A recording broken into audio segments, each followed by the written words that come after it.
Hey guys, welcome to Relatable. This episode is brought to you by our friends at Go to Ranchers. Go to goodranchers.com/Allie for a discount. That's goodranchers.com/Allie.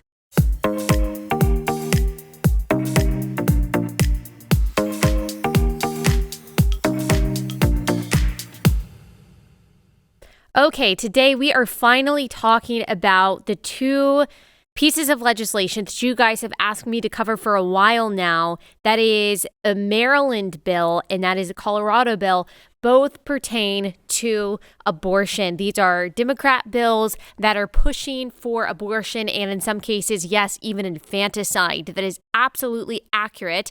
The accusations that you've seen from pro-life organizations of perpetuating infanticide through these pieces of legislation is true. Unfortunately, it's not hyperbole.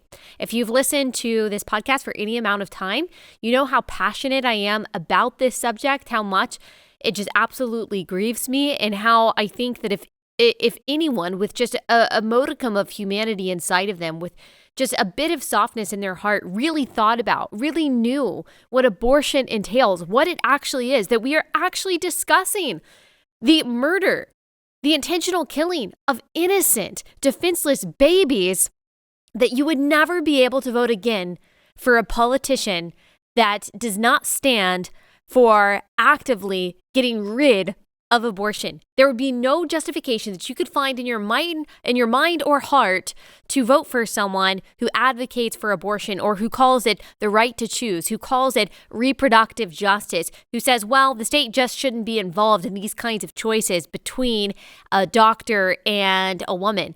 Bodily autonomy, all of these ridiculous euphemisms that people use to sanitize what abortion is, which is the murder of children. And what's amazing is that there are professing Christians who do. There are actually professing Christians who say, well, let's just not throw the baby out with the bathwater. Let's just keep voting for these politicians who are actually for legalized infanticide. And let's try to comfort ourselves by saying, oh, well, we can be pro-life in other ways. Being pro-life actually means being open borders. Being pro-life means, doing things privately, but not actually trying to legally ban or prohibit abortions. Well, no, that just tells me you don't actually believe in the right of a child to live. Because pro-life, the bare minimum of being pro-life is being anti-abortion. That's the bare minimum qualification for being able to call yourself pro-life. And you're not truly pro-life, you're not truly anti-abortion, unless you believe the bare minimum of that, which is that children should have a legal right to not be murdered. A legal right to not be murdered. If you believe that abortion should not be prohibited by law, then you do not believe that children inside the womb have a legal right to life. And so you have to wrestle with the question, when does someone have a legal right to life and why? Why is the standard sometime after conception of someone's personhood and of someone's right to life? You need to think about that. Unfortunately, the church has imbibed ridiculous propaganda that abortion, if you ban it, that women are just going to have coat hanger abortions in the alley, and that's not really pro-life. And ridiculous assertions that, well, actually abortions go down because of Democrat policies, not because of Republican policies. We have debunked that correlation causation fallacy on this podcast before. I can link it. I think we did that a couple years ago in the lead up to the election. There's just so little thoughtfulness on this subject when it comes to Christians, and not just on the subject, but on subjects in general. I think Christians just find themselves just floating on the waves of whatever mainstream narrative is out there, and they allow the world to tell them what compassion and what love looks like when they serve the God who is love, and he says that life inside the womb matters, and that murder is murder. And that abortion is murder.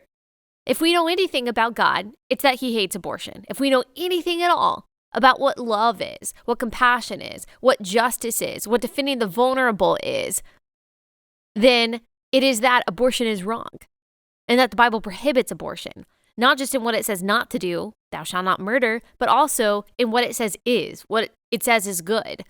And part of what we see in Psalm 139 is that life inside the womb is made in God's image. and that it is an egregious sin, an egregious crime, I think it should be, to kill that life inside the womb. But when you have a different worldview, when you have the worldview of progressive secularism that says that our rights do not come from God, that our rights actually come from the government because the government is the highest authority, and therefore we get to say when a person has rights and when they don't, not based on any standard of what they've done, not any crime that they have committed. And even criminals have rights, but you do have some rights taken away from you when you commit a crime that puts you in jail. But the secular progressive worldview says that we get to give and take away rights. The government, the state gets to give and take away rights based on totally arbitrary reasons and arbitrary standards, like your age, your stage of development inside the womb. And don't you see how that logic leads to all kinds of atrocities against people outside of the womb? Because really, what is so special about the birth canal that it imparts rights to people?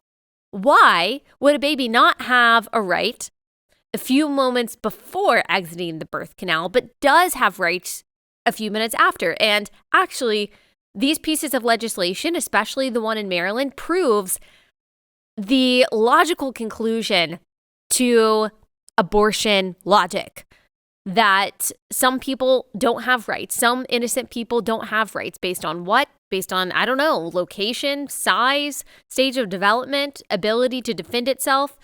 And what you see is that any logic that you apply to people inside the womb to say that killing them is justified will eventually apply to people outside of the womb, because why not? Because, as I said, there's nothing magical about the birth canal that it would impart rights to people. And so we are starting to see the logical conclusion of abortion inch out of the birth canal and into life outside of the womb. So let me tell you about this piece of Maryland legislation, Senate Bill 669, called the Pregnant Persons Freedom Act of 2022. And you know I have a comment about that too. So let me pause though before we get into it. I'll tell you about our first sponsor for the day, and that is the Dwell app. So guys, there's a lot of evil in the world. We're going to talk about some of that today. There's a lot of wickedness out there, and I think a lot of it can make us feel so overwhelmed, and it can tempt us to forget who is actually in control, that one day God is going to take care of this wickedness and evil, and he is going to rule in perfect peace, and that we can trust in that. In the meantime, we've got a lot of work to do, but we can trust in the fact that he is totally in control. And the way that we remember that reality is by reading our Bibles. But I get it. Like, you're really busy. You've got 10 toddlers running around you, it feels like, with the kids that you're taking care of in your home, and you feel like you don't have time to read your Bible. Well, Dwell app exists to make it easier for you to make sure that you are hiding God's word in your heart, even in the crazy busyness of your day, because you can listen to scripture through this app. They've handpicked voices that will engage and inspire you, and they've got all your favorite versions of the Bible. My favorite is ESV, but they've got KJV, NASB, and they also have a read-along experience, so you can listen and read at the same time. That can really help you remember what you are taking in and be able to meditate on it and help it stick in your mind. So get started with Dwell today by going to dwellapp.io/relatable. Get 10% off a yearly subscription or 33% off Dwell for life. That 33% off means you save $50. So go to dwellapp.io/relatable. That's dwellapp.io/relatable.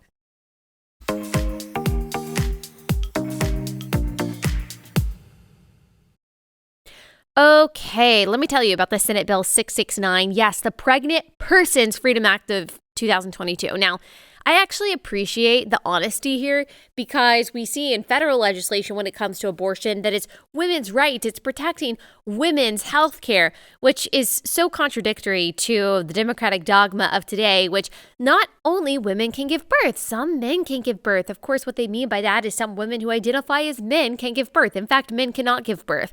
And of course, we see in scriptures, we've talked about so many times, Genesis 1, there is no category of gender identity.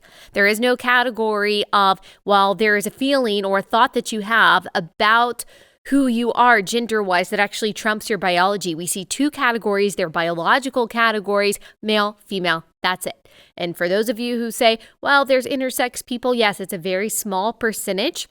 That's a disorder. And just like there are some people born with one leg, and that doesn't negate the fact that human beings are bipeds. So intersex people, who are people made in the image of God, just like the rest of us, do not negate the rule of human existence, which is that we are created male and female. So no, it is not possible for men to have babies, ever.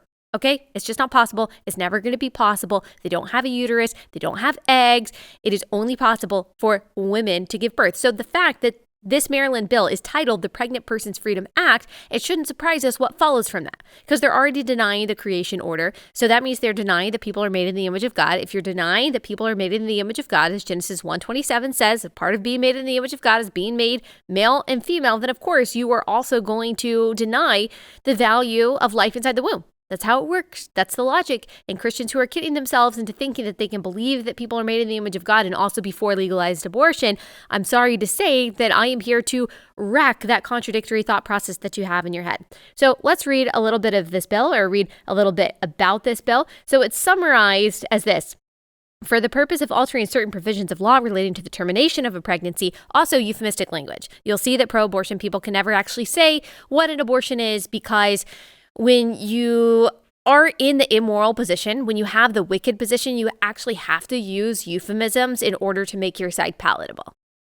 You can't use the truth, because the truth actually hurts your case. That's one of the most liberating and comforting parts about being anti-abortion, is that all you have to do is tell the truth. All you have to do is tell the truth. Truth is like a lion. You don't actually have to defend it. You just have to let it loose. And that's what we do with abortion. We say, this is what an abortion entails. Isn't that horrific? And the vast majority of people say yes, but unfortunately, a large number of people don't actually know what an abortion is. We've gone through what the abortion procedure entails in every stage of pregnancy many times. Again, we can link a past episode on that for you to listen to it. It's stomach churning. It's really difficult to listen to, as it should be, but the truth is on our side. As pro-lifers, as anti-abortion advocates, the truth is not on their side, which is why they have to say terminate a pregnancy. Well, what are you actually terminating? You're not terminating a pregnancy, you're terminating a person. So, relating to the termination of pregnancy, investigations of or criminal penalties or civil liabilities for a pregnant person or a person assisting a pregnant person, prohibiting a certain provision of law that requires the termination of a pregnancy by a licensed physician from being construed to apply to a certain pregnant person, and generally relating to the termination of pregnancy. Yada, yada, yada, mumbo jumbo, blah, blah, blah. That's what happens when you exchange the truth of God for a lie, and your mind becomes so depraved and so infected by sin that you become stupid. Like your brain becomes mushy oatmeal. You're not even able to say words that actually make sense. So the bill reiterates that the current state law deprives all unborn people of rights. The bill says this: nothing in this section shall be construed to confer personhood or any rights on the fetus. Any fetus, okay?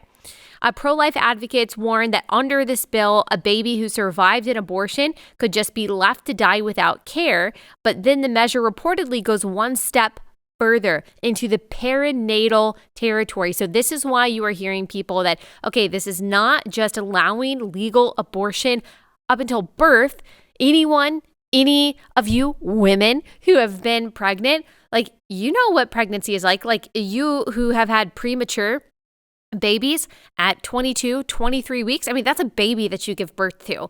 That's a wiggling, moving, feeling, breathing baby. My 11 and a half week appointment, the first time I was pregnant, that's still the first trimester. I looked at the ultrasound and I saw a baby with arms and legs and fingers and toes and a beating heart and lungs and a brain and teeth. I mean, it was a flipping little moving, wiggling baby. First trimester. Okay? And so you're talking about legalizing abortion through 40 weeks. Don't tell me, oh, well, that never happens. If it never happens, then why are we working to legalize it? And by the way, it does happen. Even according to the Guttmacher Institute, which is a pro-abortion research organization, that happens about 10,000 times every year. And that is probably an underestimate, because several states, most states, don't actually have to report that kind of thing, or we can't even rely on that reporting. Not most, but many. And so that's probably an undercount. There are very many babies who are aborted after they are viable, after they could live outside of the womb every year. All right. So that's why they're pushing for this legislation, because they want that. I guess they're bloodthirsty. I'm not sure. Writing for the National Review, Wesley J. Smith cautioned that such bills would lead to allowing lethal injections on newborns left to die. Here's part of what he says in that article. So he mentions how Ralph Northam, the then governor of Virginia, on radio said that a mother and her doctor get to have a conversation about if a baby survives an abortion about what to do. So would you get to neglect the newborn and allow the baby to die, or what gets to happen? I mean, that got almost no press in the mainstream media. He said that a baby born alive, laying there on the table, that the mother and doctor would get to decide whether or not to kill that baby or to neglect the baby to death. When I gave a Senate testimony in 2019 about the horrors of abortion, I also read the testimonies of people who have worked in abortion clinics, who have worked in hospitals where abortions are performed, and how babies, either born alive, some of them struggling to live, they died few minutes after, were put in a janitor closet, left to die. And one woman talked about holding a 22-week-old baby who was aborted because he had Down syndrome. And this was the moment it changed for her. The baby was alive in her arms after this failed abortion, and she just held this baby helplessly. Yes, if that's just one testimony, I guarantee you this is happening multiple times a year, if not a lot. But it doesn't matter. Even if it were happening once, that would be horrific. So he goes on to say the bill would prevent investigations and the bill in Maryland would prevent investigations and legal penalties for abortion at any point in the pregnancy and perinatal deaths caused by failure to act. So that is what Ralph Northam was talking about in Virginia. Now, what is a perinatal death? Well, you can look this up in your search engine. Perinatal death includes the month after birth, so up to 28 days after birth. That is the technical medical definition of perinatal. So an abortionist or anyone involved in this abortion would not be held legally liable for any death that happens to a baby surviving an abortion during this perinatal period. 28 days after birth. So that means a wide variety of things. That could mean that legally the doctor and the parents just allow that child to die on their own, so they don't have to intervene. They don't actually have to try to save that baby's life. Republicans have tried to push legislation, even federally, saying, I think it was Ben Sasse a few years ago, tried to push federal legislation saying that, look, doctors have to try to save the life of the baby that survives the abortion. All Democrats were against it, including our vice president, by the way. You pro-all-life Christians who voted for them and who think that it's just nuanced to be on the side of the party that is literally pro-infanticide. You crazy people. I'm gonna get into a specific example of that in just 1 second. But we're talking about these Maryland Democrats who are allowing perinatal deaths of babies that are caused by failure to act, which extends from the 22nd week of gestation through to the first 28 days after birth. Here's what the bill says. The section may not be construed to authorize any form of investigation or penalty for a person terminating or attempting to terminate the person's own pregnancy or experiencing a miscarriage, perinatal death related to a failure to act, or stillbirth. This means, the article says, that a baby who survived an abortion can be allowed to die without care and no investigation could be pursued nor legal penalty applied. But it also effectively decriminalizes death by neglect for the first 28 days of life without regard to abortion. So I actually said that wrong earlier. So, oh my gosh. So this is not even just babies who survive abortion. We're talking about any babies. So any babies that die because they were neglected, because they were abandoned, because they were starved, because the doctor or whomever failed to intervene to help take care of them, it decriminalizes any kind of death by neglect for the first 28 days of a baby's life without regard to abortion. This is infanticide. This doesn't have to do with bodily autonomy. This is not in a woman's body anymore. This doesn't even have to do with abortion. This has to do with being able to kill a child. If no investigation can be conducted, what else can it be called? The article says, for example, a baby born with a disability could be allowed to die by refusing ordinary methods of care or medical treatment. Heck, for that matter, so could any baby the mother does not want in the first 28 days after birth. To further ensure that such deaths can take place without consequence, the bill would authorize those illegally investigated for causing babies to die by neglect to bring civil lawsuits. A person may bring, the bill says, a cause of action for damages if the person was subject to unlawful arrest or criminal investigation for a violation of Section as a result of experiencing a miscarriage, stillbirth, or perinatal death. Wow. Wow. The pro-abortion left clearly is slouching toward not only authorizing late-term abortions for any reason, but also post-birth deaths of unwanted born babies. Unbelievable. This is already happening in other parts of the world, by the way. And just a reminder, Maryland has safe haven laws.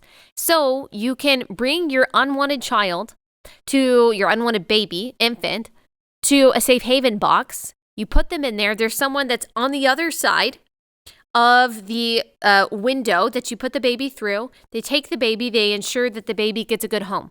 So if you don't want the baby, there is no excuse to leave the baby to die. And plus, even if you're in a state that doesn't have a safe haven law, which I think every state should, there are agencies, there are places that you can go. You can take the baby somewhere and someone will take care of your baby. And guess what? There are millions of parents who are in line right now who have struggled with infertility, who can't have children, or who just want to adopt children that would take your baby. And so for Democrats to pretend like they are the pro-all-life party, they're the holistically pro-life party, they're the party of compassion, they're the party of the least of these, they're the party of the most vulnerable, they're not actually working to help desperate mothers or vulnerable families. They are actually just working to make it easier to kill a child. Again, I ask, how could any Christian vote for this party?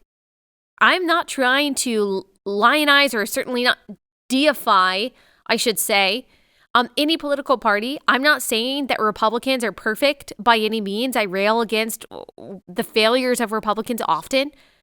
But there is nothing, hear me, nothing that the Republican Party stands for that is even anywhere near the atrocity of abortion that Democrats unashamedly advocate for. They don't see it as a necessary evil. They don't see it as something that they privately are against, but they publicly have to make legal. No, they see it as something more and more to celebrate. I don't think all Democratic voters think that way. I think a lot of Democratic voters don't. But I think party leadership, I think the activist class of the Democratic Party, I think they are bloodthirsty. And they will push the limits on this unless people, namely Democrats, stand up and say, no, you're not going to vote for people that advocate for things like that. Unless Democrats stand up and say that you are against this legislation too, and that you won't vote for people that vote yes on it. This is something, unfortunately, infanticide is something that has been advocated for a while in the bioethics community, if you can call it a community. Of course, secular godless academics have advocated for this kind of infanticide for a long time. People like Peter Singer, they don't actually think that you should be able to ascribe personhood to someone who doesn't have self-consciousness, who doesn't have their own autonomy and their ability, I guess, to think for themselves. Again, it becomes so arbitrary. And that's the problem. Like that, don't you see how that has been the foundation of every genocide that has ever existed? Saying that a group is subhuman, that they don't actually have rights because of whatever reason. And because of abortion, we say it's because of location or size or age or politics, whatever it is. That's just as arbitrary as saying that you have to kill someone because of their religion or because of what they look like. And people who get mad when this is likened to the Holocaust or likened to slavery, I'm sorry, it's the same principle. It's the same quadrant of the library. You are deciding that one class of human beings is subhuman and that they can be legally slaughtered. Again, how can anyone who believes in a just, loving God be okay with the legalization of that?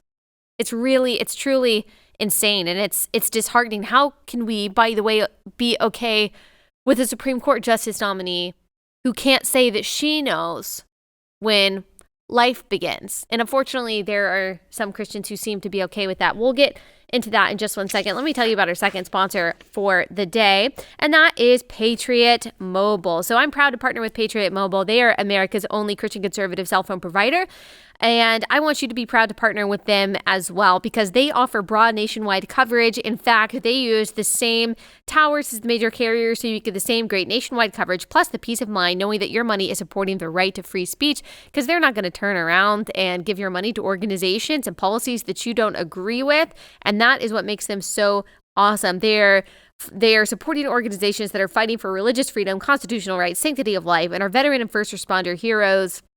Their 100% US-based customer support team provides exceptional customer support. Go to patriotmobile.com/Allie or call 972-PATRIOT. Get free activation with the offer code Allie. Veterans and first responders save even more, so make the switch today. Go to patriotmobile.com/Allie, patriotmobile.com/Allie.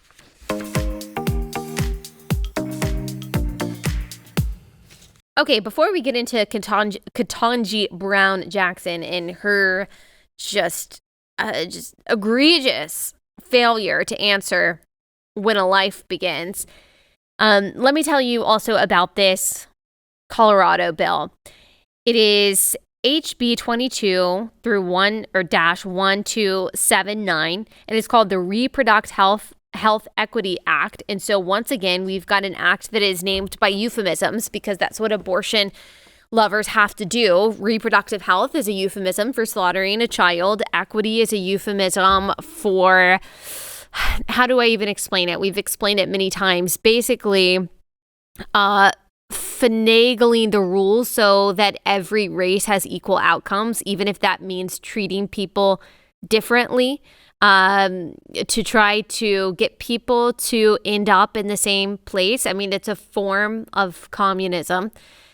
Giving preferential treatment to one group that you view as disadvantaged, that you say has been victimized or marginalized in some way, trying to get them a boost up while holding everyone else back and saying, oh, this is going to end up at the same place. It never actually works like that. You actually just end up committing partiality, which we know from scripture for Christians is a sin, which is a form of injustice, says the God who created justice. And that's all written about by Thomas Sowell and the Quest for Cosmic Justice. And so I encourage you to read that whenever you see the word equity. That is always a red flag that whatever policy is being proposed is not actually equitable. Equity is supposed to be the equal application of the law to everyone, regardless of your sex, regardless of your religion, regardless of your race. But equity in progressive speak, in new speak, is not that.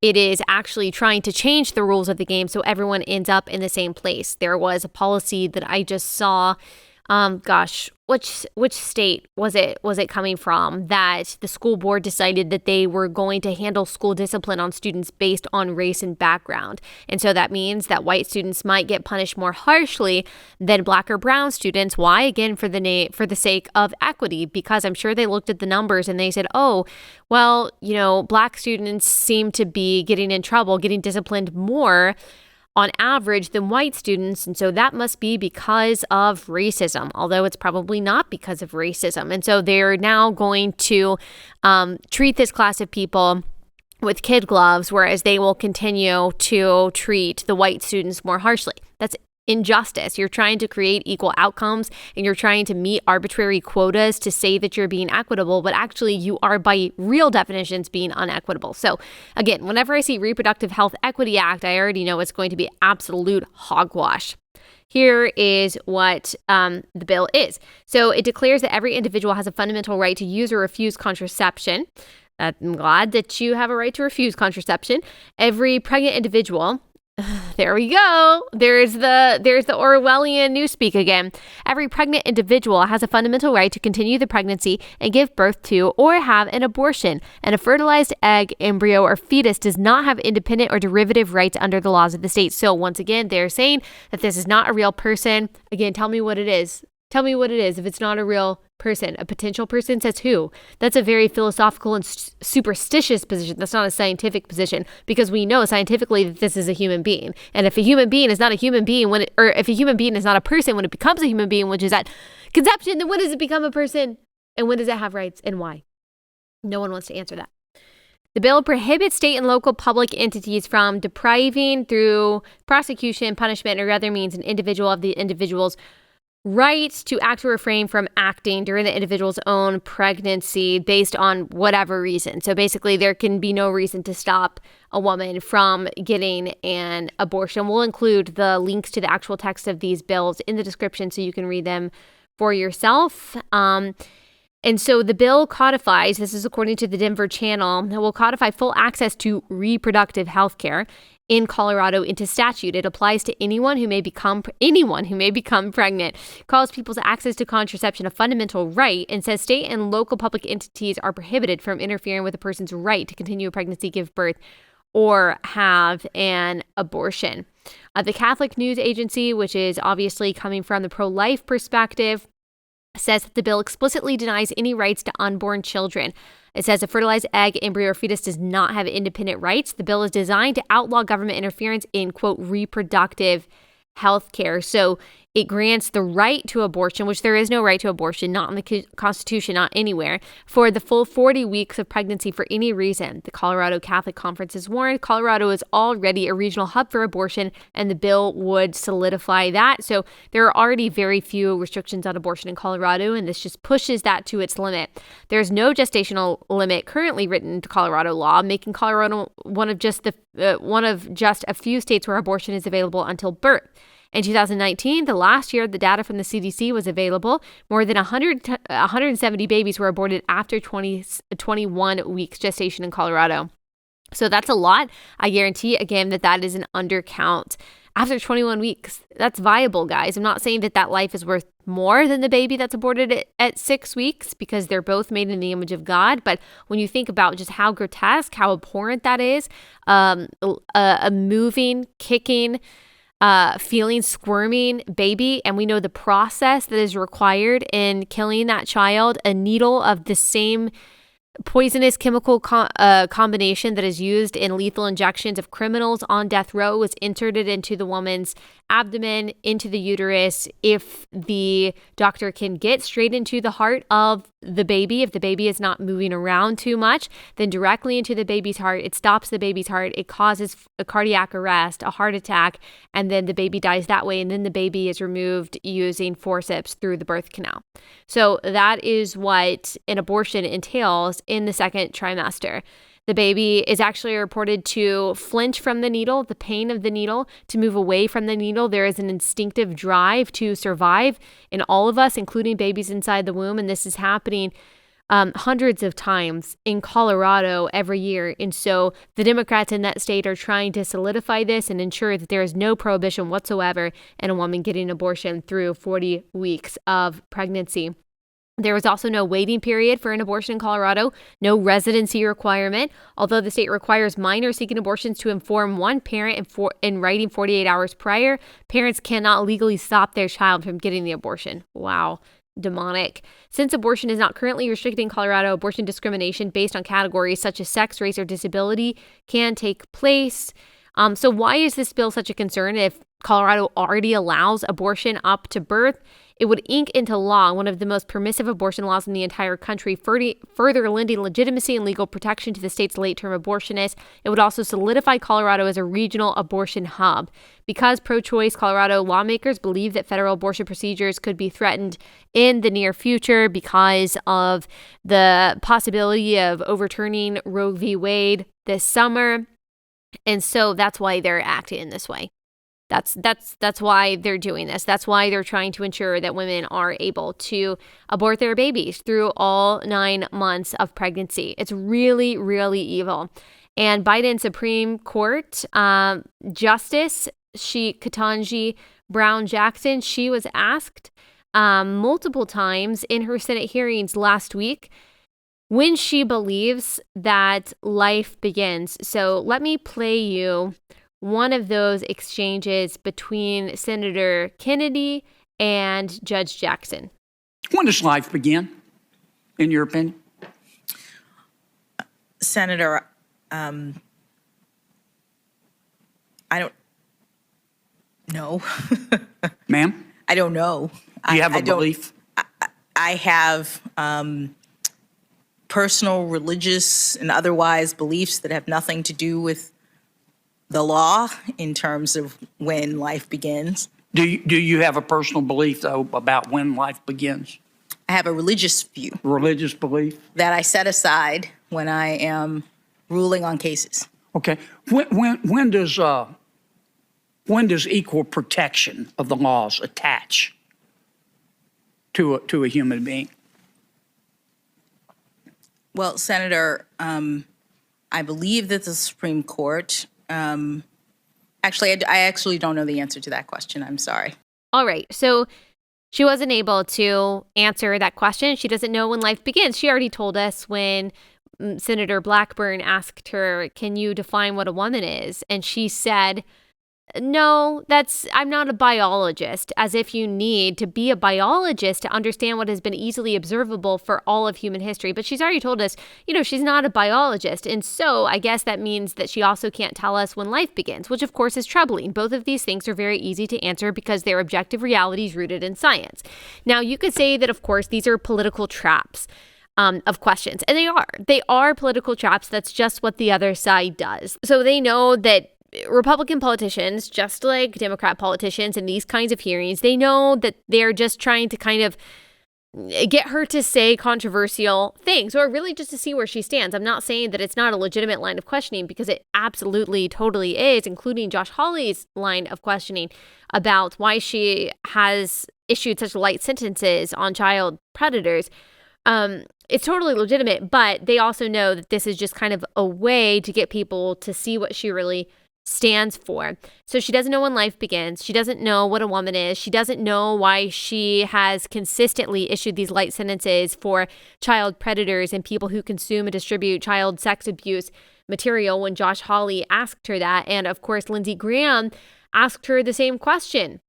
Like, why have you done this? Why do you go against federal guidelines and what prosecutors have recommended when it comes to sentencing for child predators? And she can't really answer that question. We talked about that last week on the podcast. We can link that episode. And so this is really troubling. We just talked about how awful abortion is. We just talked about, obviously, the importance of being able to say what a woman is, because that tells us what you believe about who we are, where we come from, where our rights come from. Like, if you can't answer those two basic questions, like if you can't tell us what a woman is, then how am I supposed to believe that you can tell us what a woman's right is? Like, what are women's rights if you can't even define what a woman is? And if you can't tell me when life begins, then when does a human being have rights? I need to know. Is it in pregnancy? Is it after birth? Is it a month after birth? Is it 6 months after birth? Is it 12 years old? I don't know. Shouldn't I want to know from a Supreme Court justice when life begins so I can know when she thinks a human being has a right? I mean, someone who is supposed to be an expert in the Constitution, which outlines our rights in the Bill of Rights, like, shouldn't she be able to say, like, when we get to actually cash in on those rights as human beings? But she can't, because she doesn't know when life begins. And so she says she's not a biologist for these things. And some people I saw saying, well, that's good. That means that she thinks that gender is rooted in biology. And so that's actually a very conservative answer. I saw people saying that. No. That's not what she's saying. That's not what she's saying. Now, she might. She might actually think that gender is rooted in biology, and that is wonderful if she does. But that is actually a tactic by left-wing gender ideologues a lot. There was this video exchange between this like LGBTQ activist and this feminist who is like anti-transgender movement, and they were at the swim meet where Leah Thomas was swimming, and they are going back and forth, and this LGBTQ activist thought that he was trapping her in this question. He said, "Are you a biologist?" to basically say, hey, if you're not a biologist, then you can't speak to this. It is not, he doesn't believe that gender is rooted in biology. These activists, these left-wing ideologues don't believe that gender is rooted in biology, but they continually use that question, are you a biologist, or you don't know anything about biology, just to try to say that the common person can't understand the complex science of what it means to be a man or woman. So I highly doubt she is saying that she thinks that sex is immutable and rooted in biology. I think that she is saying what these gender ideologues do. that, well, we can't really know unless we have a degree, unless we have special insight. And she probably thinks it's some complex answer. Why do I think that? Because she's on the left. Like, she's left-wing. She wouldn't have been nominated if she weren't. She wouldn't be touted by all of these left-wing activist groups if she weren't. And I'm hoping and praying that she is an impartial judge that exacts justice. But I'm concerned. I'm concerned about her answers when it comes to life and when it comes to the definition of a woman, basic fundamental facts of human existence that I think a Supreme Court justice should know. And I am troubled by why she issues such light sentences on child predators. I think these are all completely legitimate concerns that we have. And then I was just, surprised and a little bit troubled by some of the reactions that I saw from Christians about this. And I'll get into that in just one second. Let me tell you about our next sponsor for the day, and that is one of my favorites, Carly Jean Los Angeles. They are an LA-based capsule clothing company. They started in 2004 with 3 simple goals: help women feel as beautiful as they already are, simplify the shopping and getting ready process, and provide beautiful quality pieces that can be worn in any season of life. I can attest that they do that very well. Carly Jean is also an awesome person. So when you give your money to Carly Jean Los Angeles, you know that you're not just getting amazing clothes, which you really are. They're quality pieces. They're simple. You can wear them all year round. You can wear them pregnant, not pregnant. But you also know that you are supporting a company that shares your same Christian values. They're not turning around and sending their money to organizations that don't align with your values. That's why I love them so much. They've got amazing customer service. They're always answering their Instagram DMs. So if you have any questions about sizing or anything like that, just reach out to them. And you can also download their app, CJLA, where you can find everything you love all in one place. Plus, you get 20% off your first order of anything in their online store when you go to carlyjeanlosangeles.com and use my promo code AllieB. That's carlyjeanlosangeles.com, promo code AllieB.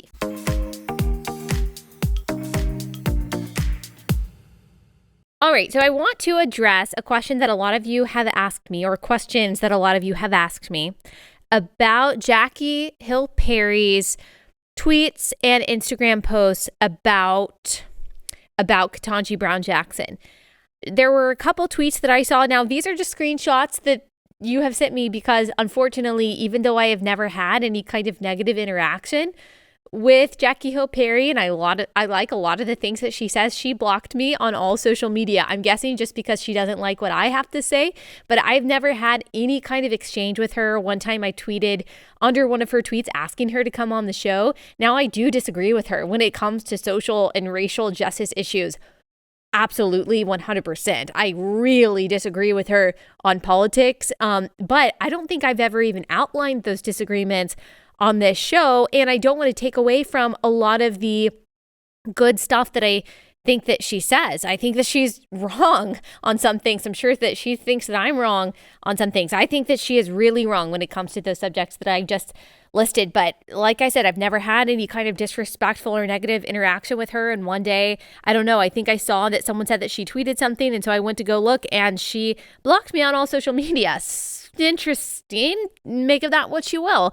But she apparently was tweeting some things about Ketanji Brown Jackson, and she posted some things on her Instagram story that you all sent to me. So she quote tweeted the exchange between Lindsey Graham and Ketanji Brown Jackson, just saying, "I can't." And Lindsey Graham was asking her about her record in issuing light sentences to child predators and consumers and distributors of child sex abuse material. I don't really know what Jackie Hill Perry meant by "I can't." Strange, but I'm not going to read into that. And then she posted a picture of Ketanji Brown Jackson's daughter just looking at her mom and like smiling. You could tell it was a moment of admiration and just saying mood. And apparently some people were upset about that from Jackie Hill Perry. I mean, those two posts in themselves, that to me, just to be fair, I don't think means that Jackie Hill Perry is like defending everything that Ketanji Brown Jackson stands for, or that she loves her and agrees with her on everything. And so I'm not saying that Jackie Hill Perry is saying that. However, I think that people's questions are fair, that like, would she post this kind of seeming support for Amy Coney Barrett or for any kind of judicial nominee who was nominated by a Republican? I don't think so. I don't think so based on the kind of activism and the activist rhetoric that she has put forward before. Some of you were surprised in her Instagram story. She was saying that there were people messaging her kind of disappointed in her posting mood or whatever about Ketanji Brown Jackson and her daughter. And by the way, it was a cute picture that was taken and posted. So whatever, that's the least of my concerns when it comes to Ketanji Brown Jackson. But and then Jackie Hill Perry did an Instagram story saying, most of the people in my DMs are white evangelicals and 80% of you voted for Donald Trump. Basically, so you don't have room to talk about any of this. And some of you in messaging me, you express surprise that Jackie Hill Perry, that she called out the race of the people that were messaging her. That's the least surprising thing that I've ever heard. If you actually pay attention to the things that Jackie Hill Perry says, she talks about the problems with white evangelicals a lot and the problems that she thinks that she sees in white evangelicals supporting Donald Trump. She is consistently very quick to talk about race and to draw lines along racial, to draw distinctions along racial lines. So that didn't surprise me at all. She sees hypocrisy apparently in white evangelicals supporting Donald Trump, but criticizing someone like Ketanji Brown Jackson because Donald Trump has done a lot of bad things in the past. And I understand that reasoning because Donald Trump has done a lot of things that Christians should not justify. We should not support. He has said things that are anti-biblical, that are not in alignment with our values. And I think that we should be very honest with that, absolutely. But the evangelicals I know, including me, the reason why I voted for Donald Trump twice is because of policy, because I abhor abortion, because I believe that human beings inside the womb have a dignity that should be afforded to them by legal rights. And I could never vote for a candidate. I could never vote for a politician who thinks that aborting a child is a right. That's one reason. And then there are a lot of other reasons when it comes to gender and women's rights, when it comes to smaller government, when it comes to economic policy, that I think is better for every single demographic in every single class in society. I mean, that's why I'm a conservative, because I actually believe that conservative policies and that the policies that Trump supported, for the most part, I'm sure there are things that I disagree with, were better and that would align more with a society that is reflective of biblical principles. I'm not talking about a theocracy. I am talking about recognizing the rights and the dignity of people while also trying to protect the sovereignty of your country and the safety of your citizens in a way that creates an ordered society that benefits everyone, based on the moral minimum that is found in Scripture. So that is my reasoning. I can also say that I disagree with a lot of Donald Trump's personal views and the things that he has said and done. Absolutely. Where I find it difficult to say, well, I'm just going to throw the baby out with the bathwater when it comes to Ketanji Brown Jackson is because of her positions apparently on abortion and also on crime in general, and specifically when it comes to the crime of distributing and possessing child sex abuse material. It's hard for me to see how I can praise any part of her when the decisions that she has made has perpetuated child rape.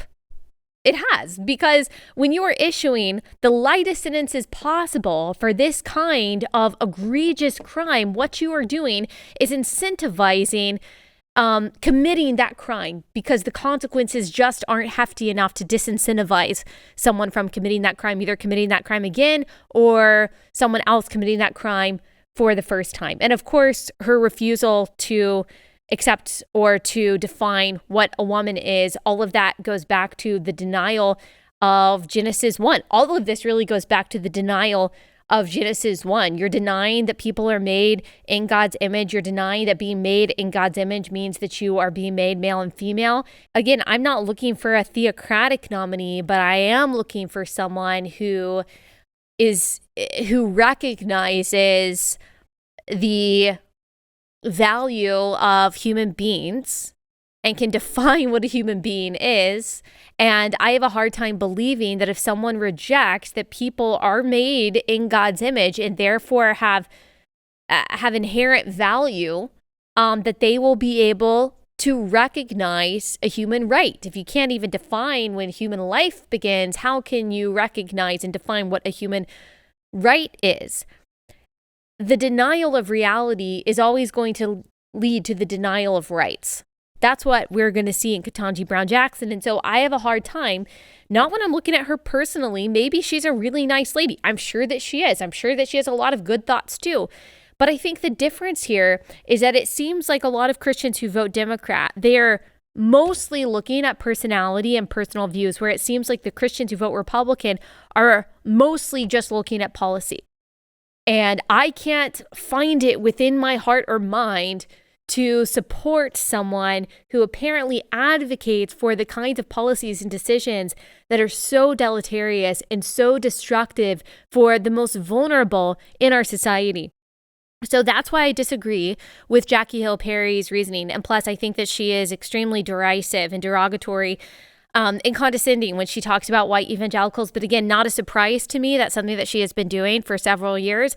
I am not someone who is trying to say, oh, I'm warning you, stay far away. I'm not saying that. I think you can make your own decisions. I think that you are wise and discerning, and that you can listen to a lot of the wonderful, amazing things, dynamic things that she says. And even though she blocked me, I still believe those things about her. And I'm still thankful for her testimony and how the Lord is using her. Thankful, praise God for all of that. So I'm just saying you can discern the things that she says that you believe are aligned with the Bible and the things that are not. And by the way, you should be doing that with me as well. And you should be doing that with everyone. But I really disagree with her reasoning here. I disagree with how she articulated this, and how she kind of doubled down on this. And that's all I'll say. I just wanted to clear that up because a lot of people were asking that. All right, let me tell you about our last sponsor for the day. And then I want to tell you this very interesting fact that kind of plays into what we're talking about with abortion and abortion legislation, and just how I think that women and children are so mistreated in so many ways in this country, actually because of a lot of the movements and the ideologies that say that they're defending these groups. And so I just want to tell you about this interesting factoid that we'll have to expound upon in the future in just a second. But first, let me tell you about our last sponsor for the day. And that, of course, is Good Ranchers. All right, you're tired of going to the grocery store and seeing the prices of everything you buy going up, and you don't even like buying meat from the grocery store because it is confusing and it's overwhelming, and most of the meat is imported from overseas. So why don't you get all of your meat from Good Ranchers? It'll ship right to your front door, individually sealed, vacuum wrapped in a box on dry ice, and you put your better than organic chicken and your craft beef in your freezer. It's good to go. Just take it out and thaw it whenever you are ready to use it. We eat Good Ranchers almost every single night, and I love it. It's got lots of variety, and it just makes your life so much easier.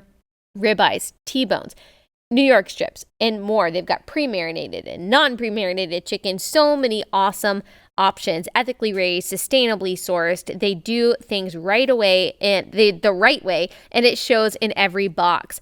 So go to goodranchers.com/Allie. You'll get $30 off plus free express shipping. That's goodranchers.com/Allie. $30 off and free express shipping.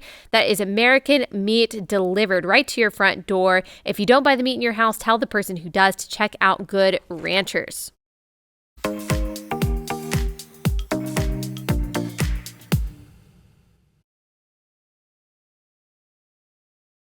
All right, let me tell you this really interesting factoid that I shared with Alex Clark when we were talking about the dark side of the birthing industry. Of course, one of the dark sides of maternal care and infant care in the United States has to do with abortion. But I was also looking into, why do we have such bad outcomes when it comes to maternal mortality rates and infant mortality rates, at least in the developed world? We do not rank well when it comes to that. And you would think America, with some of the most expensive medical care and the most advanced medical technology in the world, that we would have the lowest infant and maternal mortality rate.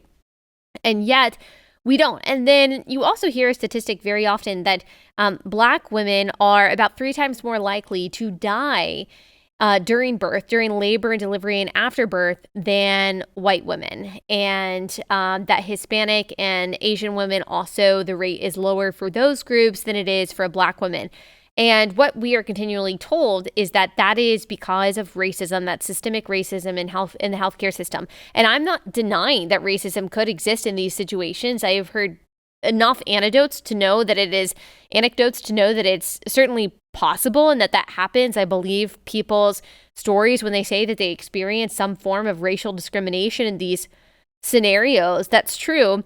But as with most left-wing narratives, I think that it is worth taking a second look at, what's going on here, or is there more to the story? Is it just racism? Could other factors play into it?